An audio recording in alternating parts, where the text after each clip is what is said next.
नमस्कारं सर्वेषां छात्राणां स्वागतमस्ति। अद्य वयं स्नातकद्वितीयवर्षस्य प्रथमप्रश्नपत्रे अभिज्ञानशाकुन्तलं नामधेयं नाटकं पठिष्यामः।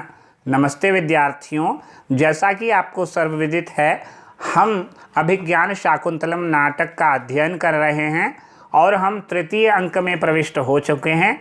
तो यहाँ पर हम तृतीय अंक के अगले श्लोकों की ओर अग्रसर हो रहे हैं। उससे पहले थोड़ा सा गद्य है। तो यहाँ पर शकुंतला कह रही है, क्या कह रही है शकुंतला? सखी कस्य वा अन्यस्य कथयिष्यामि। हे सखी, और मैं कस्य वा अन्यस्य कथयिष्यामि, मैं अपनी मन की बात और किसको कहूँगी?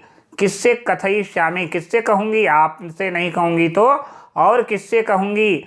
आयासयित्रीदानीं वाम भविष्यामः। आयासयित्रीदानीं वा भविष्यामि। तो वो दोनों बोलती है उभे, वे दोनों क्या कहती है? अतः खलु निर्बंधः स्निग्ध संविभक्तम ही दुखम सह्य वेदनम भवति। अच्छा है, उन्होंने कहा कि भाई सबसे पहले कहा हे सखी, और भला मैं किससे कहूँगी? शकुंतला ये कह रही है, और अब तुम दोनों को जो है कष्ट देने वाली बनूंगी, इसलिए मैं तुमसे और छिपा नहीं सकती, मैं तुम्हें कष्ट देने वाली नहीं बनना चाहती हूँ, अतः मैं अपने मन की बात तुम्हें बता रही हूँ। तो ऐसा कहने पर उनकी दोनों सखियाँ, तो यहाँ पर ये उन्होंने क्या कहा? उन्होंने ये कहा कि दोनों इसीलिए जो है हट है, दुख प्रियजनों में अगर जो दुख आपस में कह दिया जाता है तो वो सहन करने योग्य हो जाता है।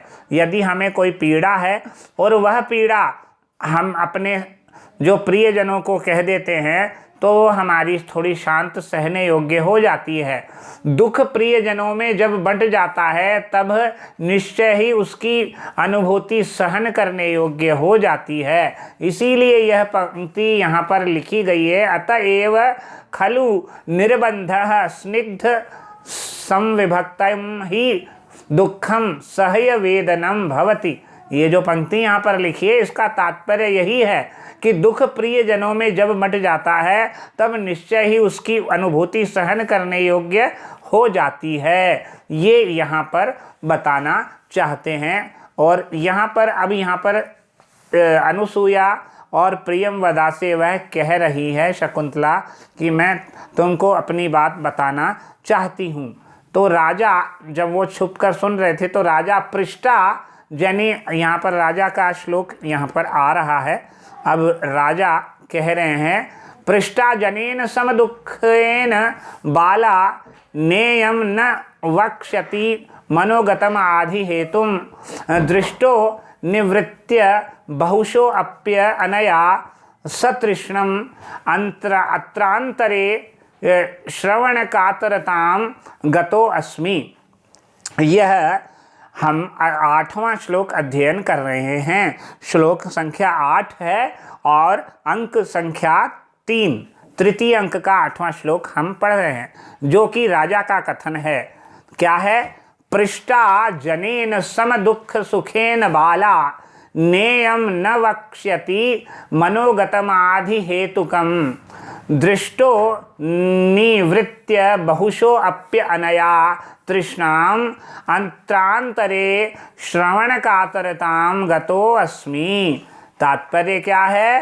तात्पर्य ये है कि यहाँ पर राजा जो कह रहे हैं सहर्षम श्रुतम श्रोतव्यम। देखिए, यह जो है तरुणी, बाला मतलब यह तरुणी, यह बाला जिससे समान दुख और सुख वाले व्यक्ति, यानी अपनी दोनों सखियां जो समान सुख और दुख की साझेदार है उनके, वो सहेलियां उनकी।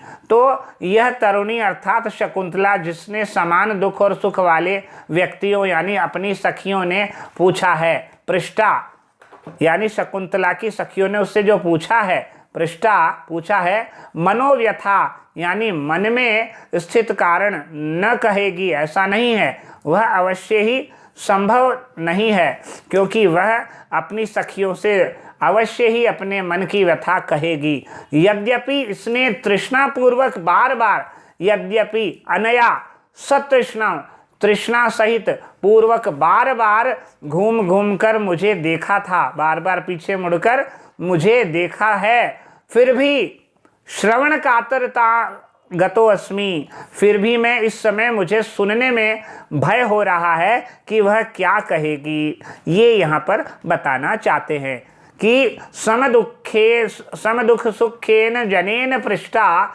यम बाला मनोगतम आदि हेतु कम न वक्ष्यति इति न, यानी अपने सुख दुख की साझेदार अपनी सहेलियों से वह अपने मन की बात नहीं कहेगी, ऐसा नहीं है, वह अवश्य ही कहेगी। फिर भी अनया बहुशः, अनया उस शकुंतला के द्वारा बहुशः बार बार सतृष्णम, तृष्णा सहित निवृत्य मुड़ मुड़कर दृष्ट मुझे देखा गया था। अपि अत्र, फिर भी अत्र अंतरे, फिर भी इसके विषय में मैं उसके शकुंतला के मुख से ही सुनने के लिए श्रवण कातरताम गतः अस्मि, सुनने के लिए मैं व्यग्र हो रहा हूँ। यद्यपि मुझे उसके हाव भाव से यह ज्ञात हो गया है कि वह मेरे प्रति अनुरक्त है, फिर भी मैं उसके मुख से सुनना चाह रहा हूँ कि वह भी क्या मेरे प्रति उतनी ही अनुरक्त है जितना कि मैं। ये वह शकुंतला की वाणी से ही यह बात सुनना चाह रहे हैं, यह बताना इस श्लोक का मूल मंतव्य है। अब इस श्लोक में इतना ही बताया गया है, जिसके दुख और सुख समान होते हैं वह घनिष्ठ मित्र होता है। उसके पूछने पर जो है मन की व्यथा छिपाए नहीं छिपती है, जिससे राजा को विश्वास हो गया है कि अब शकुंतला वास्तविकता जो है अपनी सखियों से अवश्य ही कह देगी। शकुंतला मुड़ मुड़ कर पहले देख चुकी है, जिससे उसके अनुराग में कोई संदेह नहीं है, पर जब तक वह मुंह से न कह दे तब तक निश्चय नहीं हो सकता है कहीं शकुंतला मेरे प्रति अनुराग न रखकर किसी दूसरे के प्रति अनुराग न कह दे। ऐसा सुनने के लिए, इसी बात को सुनने के लिए जो है राजा दुष्यंत अत्यंत व्यग्र हो रहे हैं। इस आशंका से राजा ग्रस्त है। बाला कहने से छल प्रपंच रहित भोली अर्थ वाली कन्या ध्वनित हो रहा है।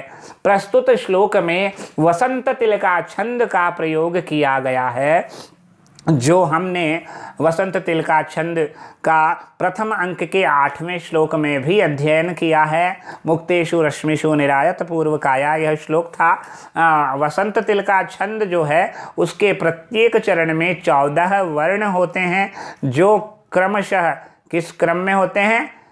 वो होते हैं उक्ता वसंत तिलका तभजा जगौगह, तगण भगण जगण जगण और 2 गुरुवर्ण। तगण भगण 6, जगण जगण 12 और 2 गुरुवर्ण हो गए 14, इस क्रम में होते हैं। अलंकार अगर देखेंगे तो काव्यलिंग अलंकार है और अनुप्रास अलंकार इसमें है। तो शकुंतला, हे सहेली, जब से आश्रम के रक्षक वे राजर्षि मेरे दृष्टिपथ में आए हैं, तब से उनके प्रति प्रेम में मेरी इस प्रकार की दशा हो गई है। ये शकुंतला बताना चाह रही है। वो क्या कहती है अपनी सखियों से मन की बात?